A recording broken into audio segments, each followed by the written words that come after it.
ginagawa mo dito, Jonas? Baka makita ka na naman ni Mami. Gusto ko lang naman humingi ng tawad kay Mama. Alam ko marami kayong nagiging problema. Jonas, pwede ba? Wala ka nang pakialam sa problema ng pamilya ko. Hindi na tayo mag-asawa. Hindi magpakasal tayo ulit. Ellery, mahal na mahal kita. Di ba ang sabi mo sa akin, mahal mo rin ako? Ellery, handa akong pakasalan ka kahit sa ang simbahan. Hindi mo na ba ako mahal?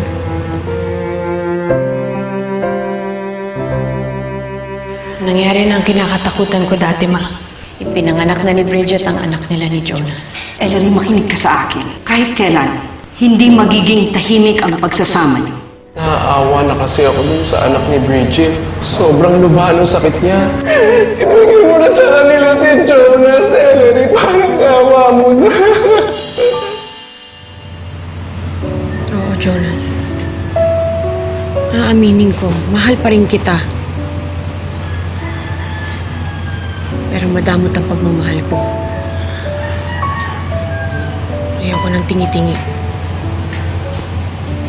Ayoko nang may kahati.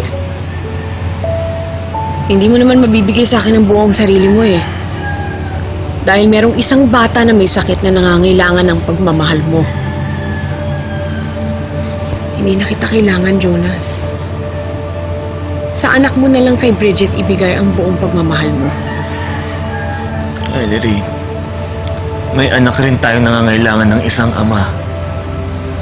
Ellery, kayo ang mahal ko. Please, buuin natin ulit ang pamilya natin.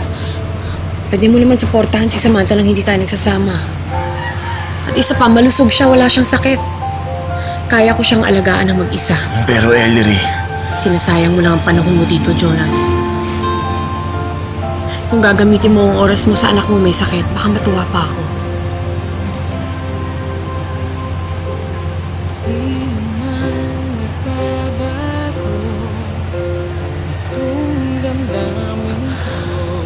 hanggang kailan mo akong pagtataboyan, Ellery?